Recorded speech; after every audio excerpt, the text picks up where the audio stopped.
ओम नमो भगवते वासुदेवाय। हरे कृष्णा बच्चों।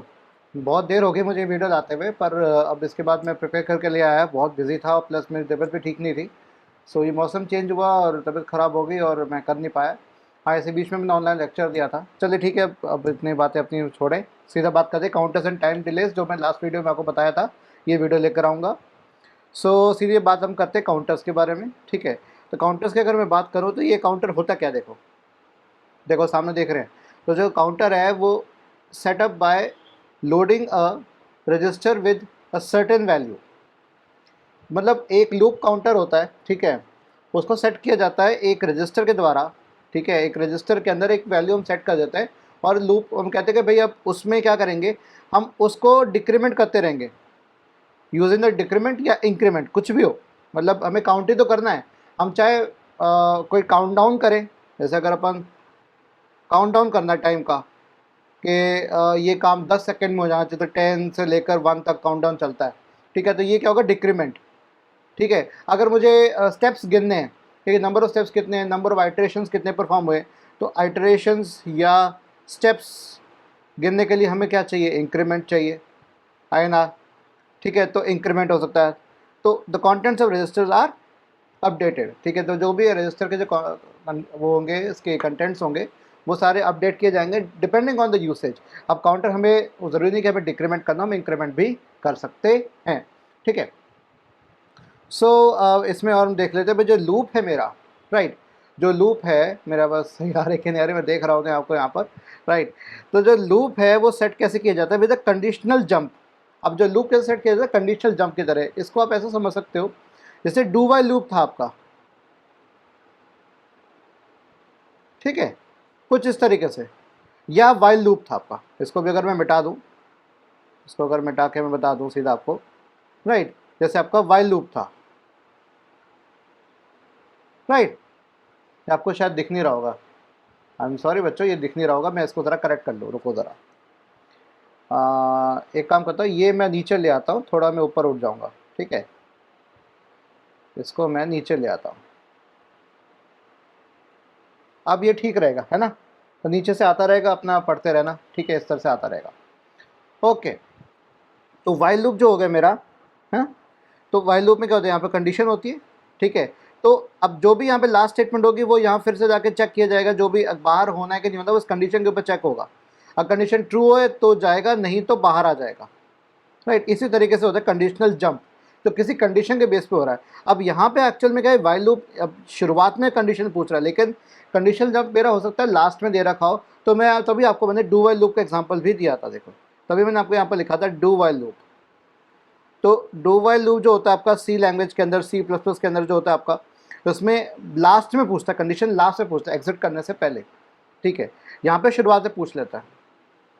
तो जो कंडीशनल जंप इंस्ट्रक्शन दिया जाता है, दैट लूप्स बैक या और नॉट, ज़रूरी नहीं है, depending on whether the count has reach the termination count.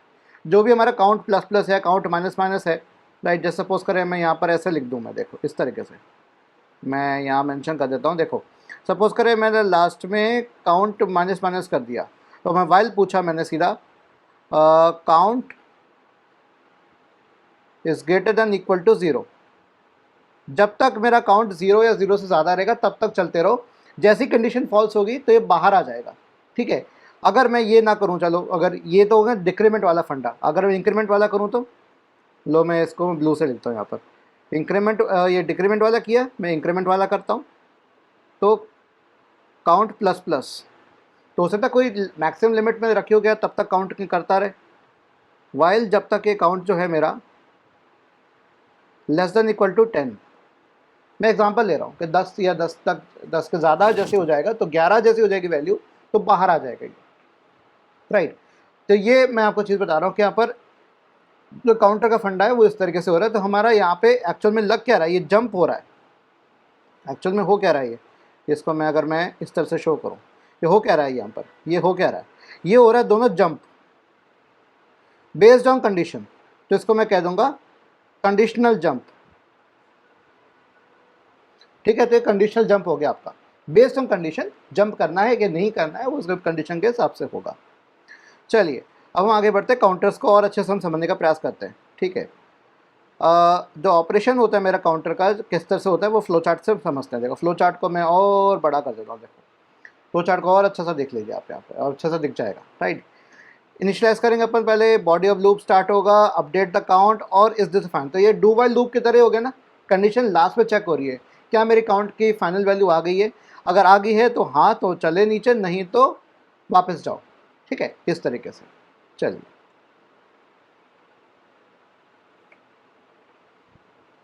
अब असेंबली लैंग्वेज प्रोग्राम ALP यहाँ पे शॉर्ट में हमेशा आपको देखेगा, इसका मतलब क्या हो गया, असेंबली लैंग्वेज प्रोग्राम,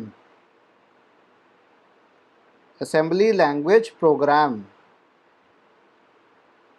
आ रही बात समझ में, ये असेंबली लैंग्वेज प्रोग्राम है, ठीक है, ये ध्यान रखना।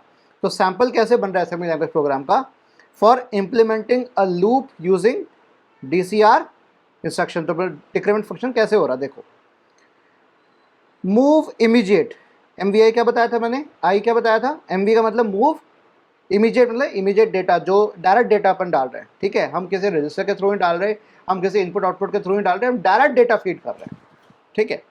तो मैंने कहा कि भाई C नाम का रजिस्टर जो है, B और C, राइट, दो रजिस्टर थे, तो इस C वाले में मेरे पास 15H, ठीक है, 15H आ गया, 15 नहीं है ये, 15 है, मैंने बताया था।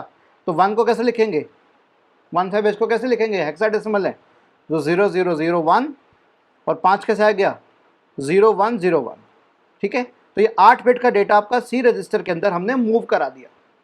क्या कर दिया, C में हमने 15H हमने मूव करा दिया, या मैं इसको मैं ऐसे भी लिख सकता हूँ, देखो मैं इस तरह से लिख सकता हूँ,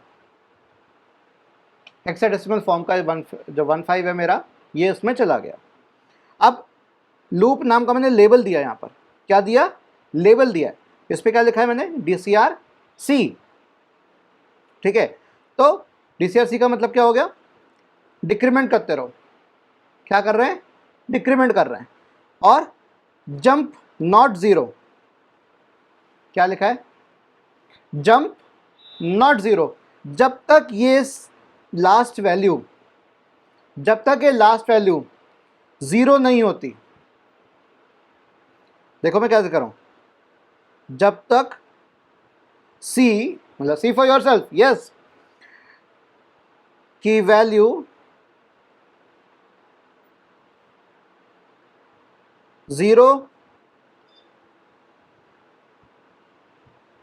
0 नहीं होती, तब तक जंप करते रहो। कहां पर, कहां जंप करना है, लूप पर,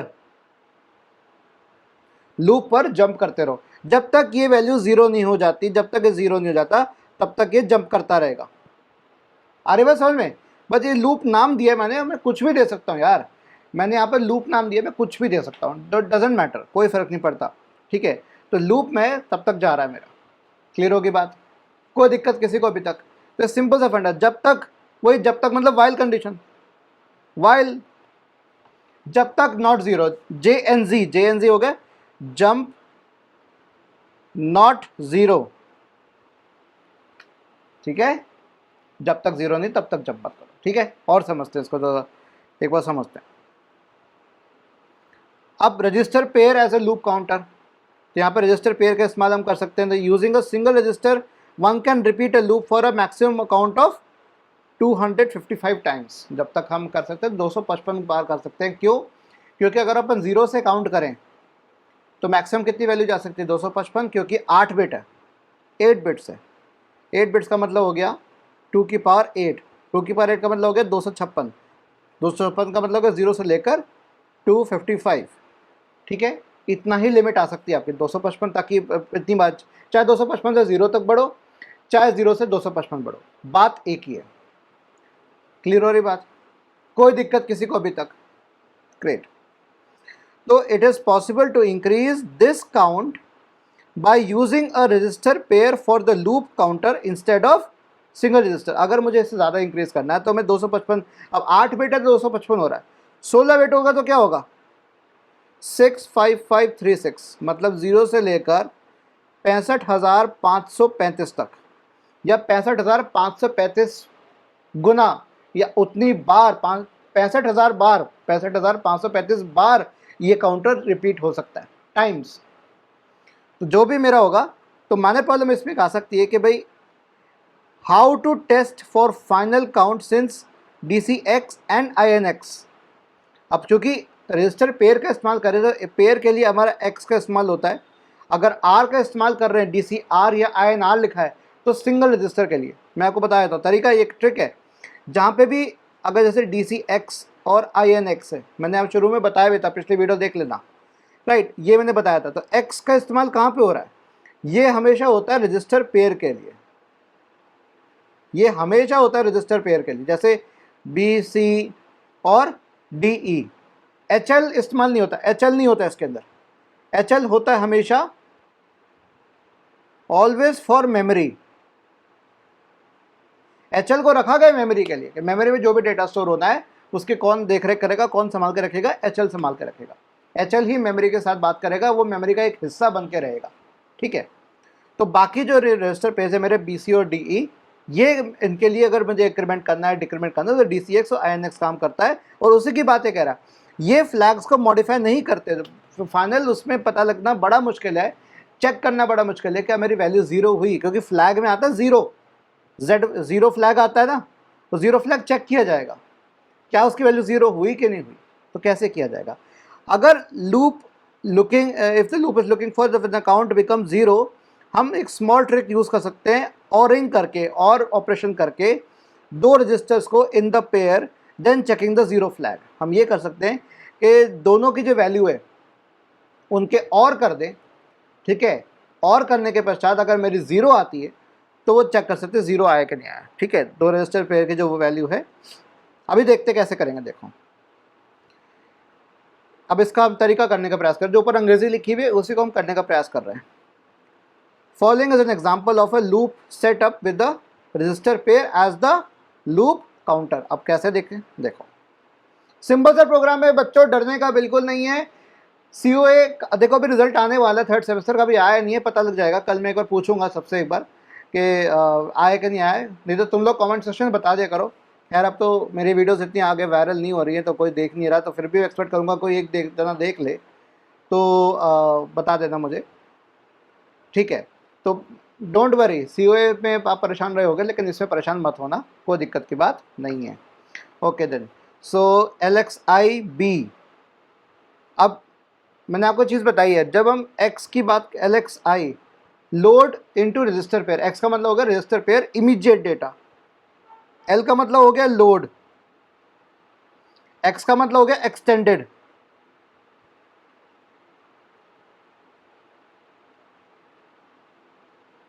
एक्सटेंडेड,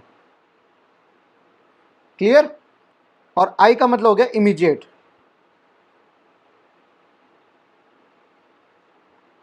आ रही बात समझ में, तो एक्सटेंडेड का मतलब हो गया कि भाई B में तो जा रहा है तो साथ में C में भी जाएगा, और 10000, ठीक है, कैसे जा रहा है, तो जो लास्ट वाली क्वांटिटी वो पहले C में जाएगी और ये वाली क्वांटिटी B में जाएगी, पहले C में जाएगा फिर B में जाएगा, ठीक है।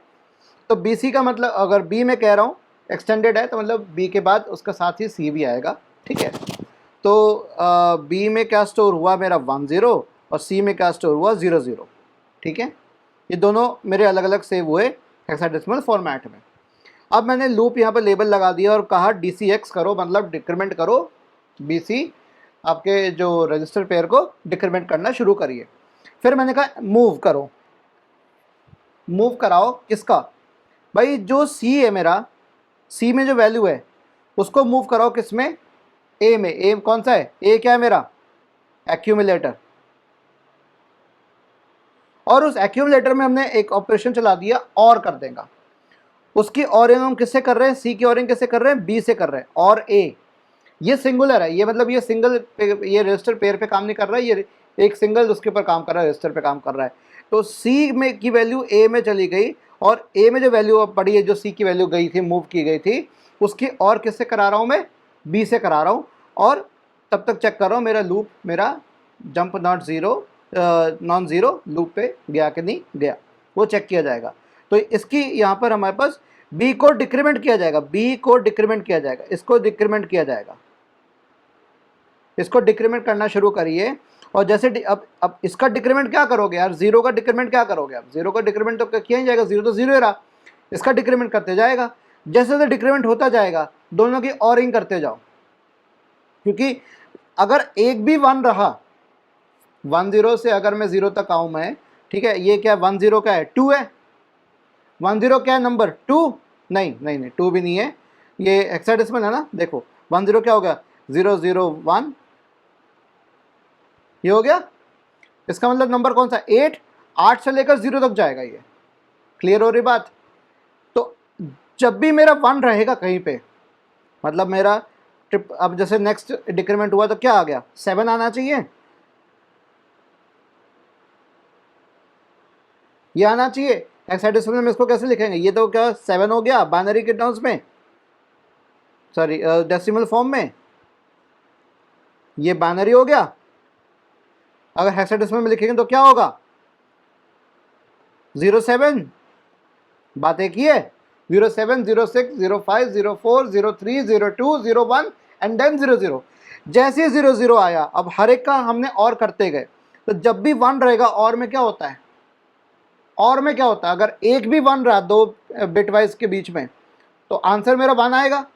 तो इसका मतलब मेरा जंप नॉट जीरो, मेरा जब तक मेरा जीरो नहीं पहुंचता तब तक जंप नॉट जीरो मेरा फॉल्स रहेगा। तो कहां से लेकर रहेगा 8 से लेकर 1 तक फॉल्स रहेगा, और ट्रू कब होगा, ये वैल्यू ट्रू कब होगी, जब तब तक जंप करता रहेगा, राइट, नॉन जीरो पे जंप करता रहेगा, जंप नॉन जीरो। लेकिन बाहर कब आएगा, जंप होना कब बंद होगा, तब ये जब ये वैल्यू जीरो हो जाएगी। तो जीरो और जीरो का जब हम एंड सॉरी और करेंगे तो क्या आएगा आंसर, जीरो ही आएगा। ठीक है, तो एक तरीका ये भी है लूप काउंटर को करने का। इसको दोबारा समझ लेना, मेरे वीडियो को पीछे देख के इसको दोबारा देख लेना, तब समझ में आ जाएगा। थोड़े पे कहाँ देख रहा हूँ मैं, इधर देख रहा हूँ, तो तब समझ में आ जाएगा। ठीक है, तो इस वीडियो को अच्छे से अभी इस भाग को दोबारा देख लो। ठीक है, मैं इसको बता भी दूंगा आपको, अगर समझना है तो मुझे कमेंट सेक्शन में और बता दो, अगर ये समझ नहीं आया तो मैं कह रहा हूँ इसको बार बार देख लो। ये देखो यहाँ सामने आपके लगा रखा है मैंने। ओके, देन बात आती है डिलेज की, हम फटाफट करते हैं आगे। ठीक है, तो चैप्टर 2 में एक चीज़ बताई गई थी शुरुआत के उसमें, तो उसमें हमने कहा था कि भाई हम कोई भी इंस्ट्रक्शन होता है, हर इंस्ट्रक्शन कई अलग अलग फेजेस से होके गुजरता है।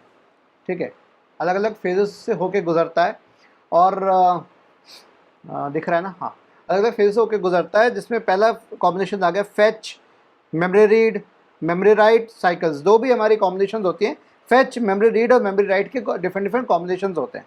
ठीक है, अब मुझे कॉम्बिनेशन का पता है, साइकिल्स के कॉम्बिनेशन का पता है मुझे, तो मैं कैलकुलेट कर सकता हूँ, one can calculate how long such an instruction would require to complete. अगर मुझे पता है कि भाई क्या कॉम्बिनेशन पर आएगा, कि भाई फैच होने के बाद मेमोरी रीड हो रहा है कि मेमोरी राइट हो रहा है, या मेमोरी रीड होने के बाद फैच हो रहा है, जो भी कॉम्बिनेशन है, मुझे ये पता होगा कि भाई एक इंस्ट्रक्शन, जो भी इंस्ट्रक्शन काम कर रहा है कॉम्बिनेशन में, कितना समय लेगा। ठीक है, कितना समय लेगा वो करने के लिए। तो अब कैसे किया जाए इस चीज़ को, हाँ, अभी टेबल है अपेंडिक्स एफ के अंदर, अभी दिखाऊंगा बुक के भी, और उसमें बताऊंगा भाई column with contents a column with title BMT। B का मतलब हो गया नंबर ऑफ बाइट्स, एम का मतलब हो गया नंबर ऑफ मशीन साइकिल्स, और टी का मतलब हो गया नंबर ऑफ टी स्टेट्स, मतलब time state, time state, time state. ठीक है, आगे देखते हैं। तो जितने मेरे टाइम स्टेट्स पता है, कितने टाइम साइकिल्स, कितने नंबर ऑफ मेरे मशीन साइकिल्स के, एक मशीन साइकिल में कितना स्टेट में कितना टाइम लग रहा है, नंबर ऑफ टी स्टेट कितने हो सकते हैं। तो instruction requires keeping in mind that T state is 1 clock cycle long. एक टी स्टेट होता है 1 क्लॉक साइकिल का, और कितनी साइकिल्स लगेंगी। ठीक है, एक टी स्टेट 1 क्लॉक साइकिल के बराबर हो गया, और ऐसी कितनी साइकिल्स लगेंगे एक इंस्ट्रक्शन को एग्जीक्यूट होने के लिए। हम टाइम निकाल सकते हैं पूरे उसका, किस तरह से डिले निकाल सकते हैं, डिले हमारा कैलकुलेट हो सकता है कैसे, number of T states divide by frequency. ठीक है, अब जो मेमोरी साइकिल्स होती है मेरी, क्लॉक साइकिल होती है, अब वो क्लॉक साइकिल मेरी कैसी भी हो सकती है, जैसे मान लीजिए कि आपका जैसे क्लॉक स्पीड कहते हैं इसको, ठीक है, या FSB स्पीड कहते हैं, फ्रंट साइड बस स्पीड कहते हैं। आजकल के प्रोसेसर्स में around 3.5 gigahertz up to 6 gigahertz भी आ गए। ठीक है, तो इनकी ये क्या फ्री फ्रीक्वेंसी है, ये सारी फ्रीक्वेंसी है, इसको हम निकाल सकते हैं। ठीक है, अब समझते हैं इसको फंडा क्या है। एग्जांपल लेते हैं, एक एमवीआई इंस्ट्रक्शन जो होता है move in immediate, move immediate, कितना स्टेट लगती है उसको काम करने में? 7 स्टेट लगती है। कितनी लगती हैं? 7 स्टेट लगती है, मतलब 7 क्लॉक साइकिल लग रहे हैं। कितने लग रहे हैं? 7 clock cycles. Therefore if the microprocessor is running at 2 megahertz, अगर माइक्रोप्रोसेसर मेरा 2 मेगाहर्ट्ज की स्पीड पर रन हो रहा है, ये हो गया क्या? फ्रीक्वेंसी। ये क्या हो गया? फ्रीक्वेंसी। तो इंस्ट्रक्शन को होने में कितना डिले होगा, कितना टाइम लगेगा? 3.5 माइक्रोसेकेंड्स। कैसे निकला ये भाई? 7 डिवाइडेड बाय 2, और चूंकि मेगाहर्ट्ज है 10⁻⁶ हर्ट्ज, ऊपर आके क्या हो जाएगा? 7 डिवाइड बाई 2 इंटू 10⁻⁻⁶, क्या आ जाएगा? 3.5 माइक्रो सेकेंड्स। इतने का डिले हुआ। डिले का मतलब ये हो गया कि इंस्ट्रक्शन, मतलब उस देर के लिए सीपीयू काम कर रहा है, इस इंस्ट्रक्शन को, एमवीआई इंस्ट्रक्शन को परफॉर्म करने के लिए, उसको एग्जीक्यूट करने के लिए उसको 3.5 माइक्रो सेकेंड लग रहा है, जब कंप्यूटर की स्पीड 2 मेगाहर्ट्ज है। अगर गीगाहर्ट्ज होती तो कितना होता? कमेंट सेक्शन में बताओ। अगर ये मेरा 2 मेगाहर्ट्ज की जगह गीगाहर्ट्ज होता, कितनी स्पीड होती, कितना टाइम लगता? बताओ कमेंट सेक्शन में, अभी मुझे बताओ। ठीक है, वीडियो पॉज करो और बताओ, मैं वेट करूंगा। ठीक है, फिर डिले लूप्स भी होते हैं आपके। ठीक है, तो हम डिले लूप्स का इस्तेमाल भी कर सकते हैं to produce a certain amount of time delay in a program. Simple. तो हम देख सकते हैं जो फॉलोइंग है, हमारा एग्जांपल है डिले लूप का। जैसे MVI C, MVI मतलब मूव कर रहे हैं हम, C में क्या मूव कर रहे हैं? FFH। अब FF का फंडा सिंपल है, सारे वंस हैं। F का मतलब सारे वंस हो गए 15, राइट? सारे वंस हैं। कितने स्टेट्स लग रहे हैं? 60 स्टेट्स। डिक्रीमेंट हो रहा है, राइट? डिक्रीमेंट होने में, एक डिक्रीमेंट होने में 4 स्टेट्स लग रहे हैं। क्लियर? 4 तो ये ले ही रहा है, राइट? JNZ करने में कितने ले रहा है? 10 स्टेट्स। अब समझना क्या फंडा है। पहला इंस्ट्रक्शन जो है वो लूप काउंटर को इनिशियलाइज कर रहा है, क्लियर? और सिर्फ एक बार एग्जीक्यूट होगा 7 स्टेट्स के लिए। क्लियर हो गया? ये execute one time execute. Clear? तो बाकी जो इंस्ट्रक्शंस हैं, एक लूप बन गया। ये लूप बन रहा है ना मेरा, कितने स्टेट्स लग रही है? टोटल 14 स्टेट्स लग रही है। To execute and repeated 255 times until C equals to 0, मतलब FF है, राइट? तो ये क्या हो गया? 255 हो गया। 255 से 0 पे आएगा, तो ये कितने बार एग्जीक्यूट हुआ? 255 टाइम्स एग्जीक्यूट। क्लियर हो रही बात? तो कितनी स्टेट्स रन हुई हमारी? टोटल कितनी स्टेट्स हुई भाई? 14 इंटू 255। क्लियर? एक बार चेक कर लेते हैं, मेरा कैलकुलेटर ओपन करके देख लेते हैं। Let's find out. 14 into 255, 14 into 255, ये आ गया मेरे पास 3570। कितना आ गया? 3570। क्लियर है? Is it all clear? 3570 plus 7, 7 T states और लग रही है, मतलब ये टोटल टी स्टेट्स थी मेरी।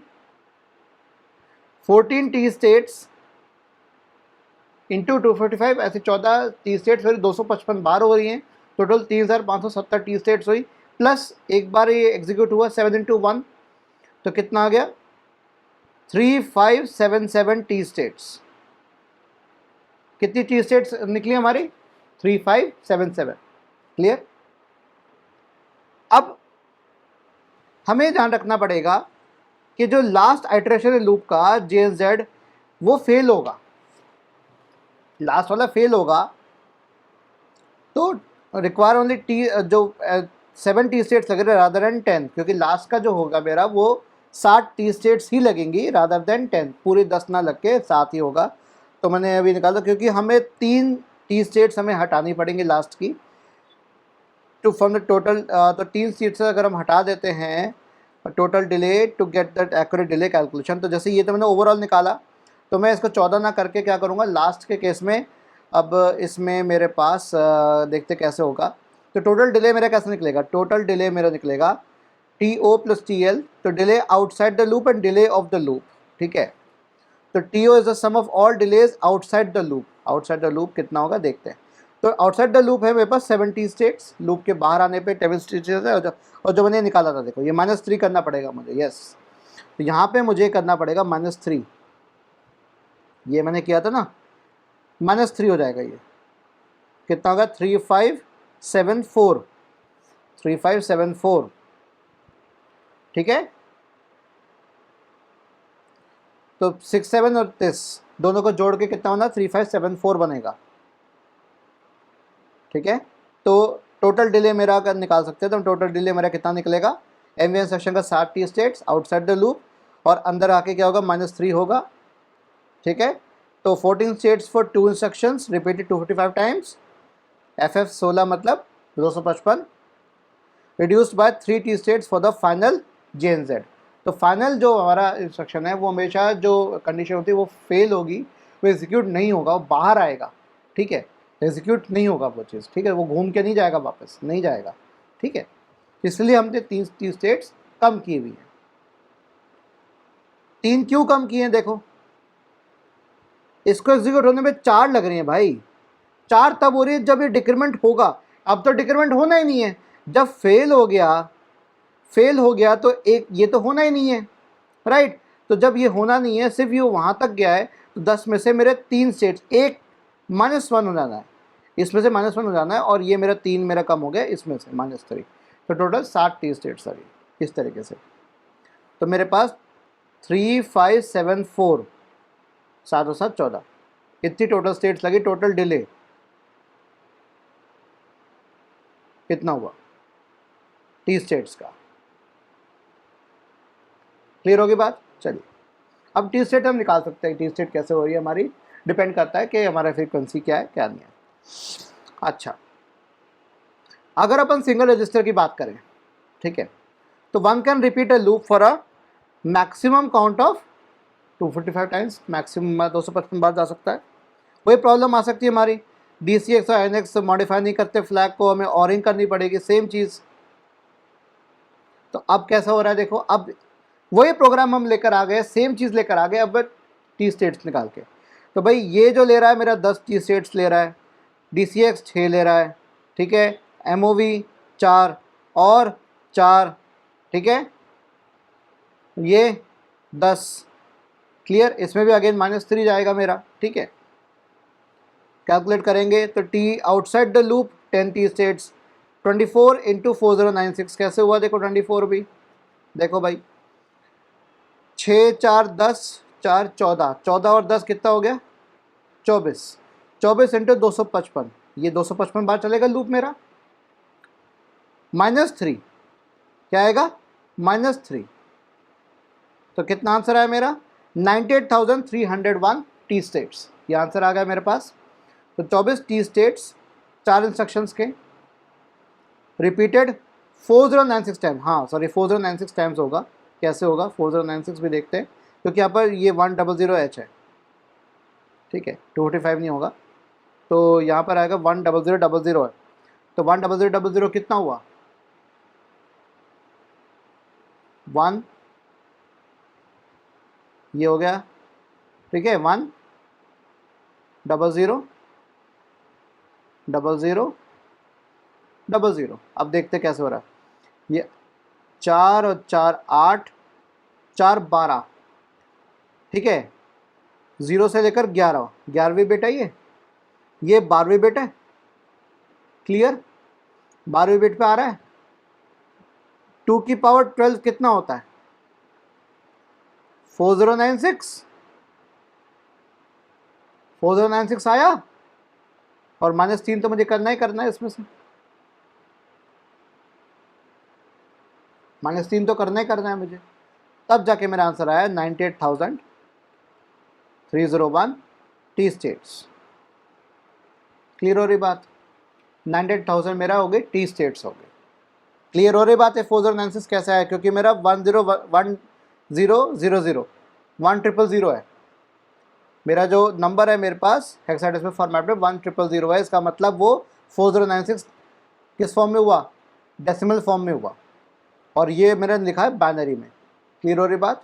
ठीक है, मैं 200% बता दिया था, इसके लिए देखो मैंने करेक्ट कर दिया।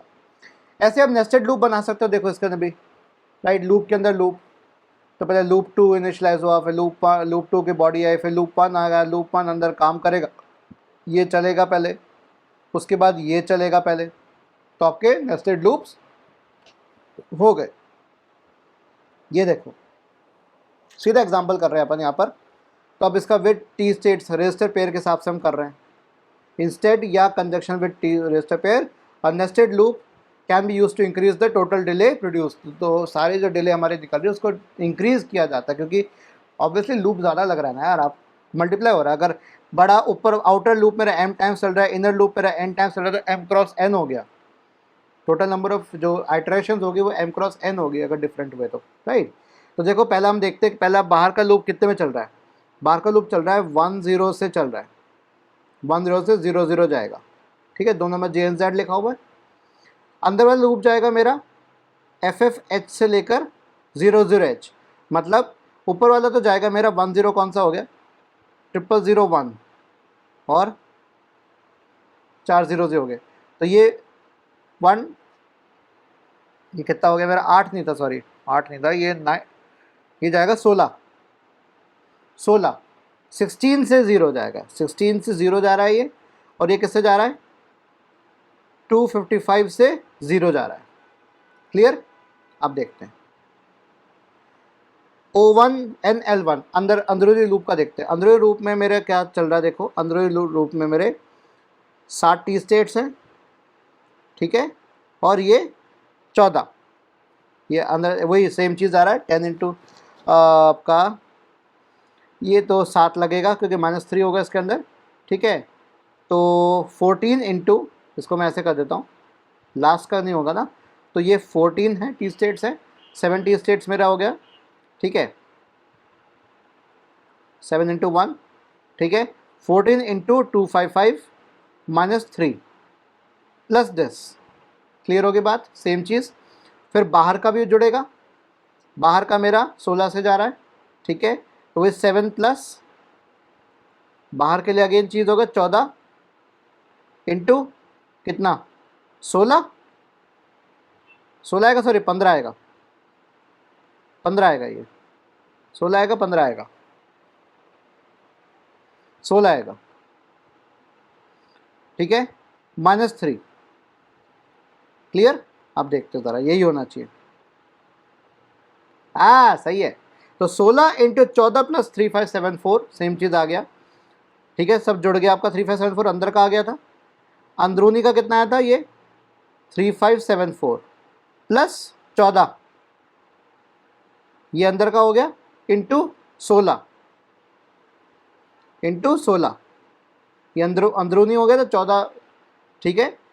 ये अंदरूनी से बाहर का 16 मल्टीप्लाई हो गया -3, 557,405 टाइम्स कितना टी स्टेट्स चला, प्लस टोटल डिले मेरा 7 जुड़ के क्या हो जाएगा 5457412, 57,412 टी स्टेट्स मेरे हो जाएंगी। और अगर अपन 0.5 माइक्रोसेकंड के हिसाब से हम निकालें, मैंने यहाँ पर शायद दे रखा है,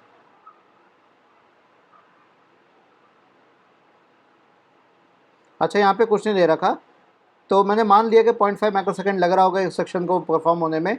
तो टोटल मेरा कितना टाइम लग रहा है, कितनी साइकिल्स लग रही है टोटल में जाके मेरा कितना वक्त ज़ाहिर हुआ 28 मिली सेकेंड, 28.706 मिली सेकेंड हुआ। ऐसे डिले हम इंक्रीज़ कर सकते हैं, ठीक है। तो इसमें एक dummy session no operation perform कर सकते हैं, नो ऑपरेशन बताया था मैंने, ठीक है। NOP ऑपरेशन हम लगा के उसको और डिले को बढ़ा सकते हैं, ठीक है। तो ये मेरा हो गया ख़त्म। इसके बाद मैं आपको कराऊंगा time and diagram. Time and diagram में हम एक बार देखेंगे higher order data bus ALE RD और ये नेक्स्ट वीडियो, ठीक। Subscribe now. सब्सक्राइब कर लो मेरे चैनल को और बेल आइकन प्रेस कर देना, ठीक है। प्रेस द बेल आइकन, घंटा बजाना मत भूलना। और लाइक कर दो इस वीडियो को, लाइक दिस वीडियो, ठीक है। कमेंट करके मुझे बताओ, मैंने क्वेश्चन पूछा हुआ है बीच में वीडियो के अंदर, वो उसको बताओ, मुझे करके बताओ। बताया तो क्या पूछा है मैंने, ऊपर ही पूछा है मैंने, ये कैलकुलेट करके पूछा है। अगर गीगाहर्ट्ज़ में होता तो ये वाला डिलेज वाले में पूछा है मैंने। अगर 2 मेगाहर्ट्ज़ दे रखा, अगर इफ़ 2 गीगाहर्ट्ज़ है तो मेरा कितना डिले निकलता, how much delay, calculate delay if 2 gigahertz is the frequency. तो अब इसके साथ ही मैं अब यहाँ पर वीडियो को एंड करता हूँ।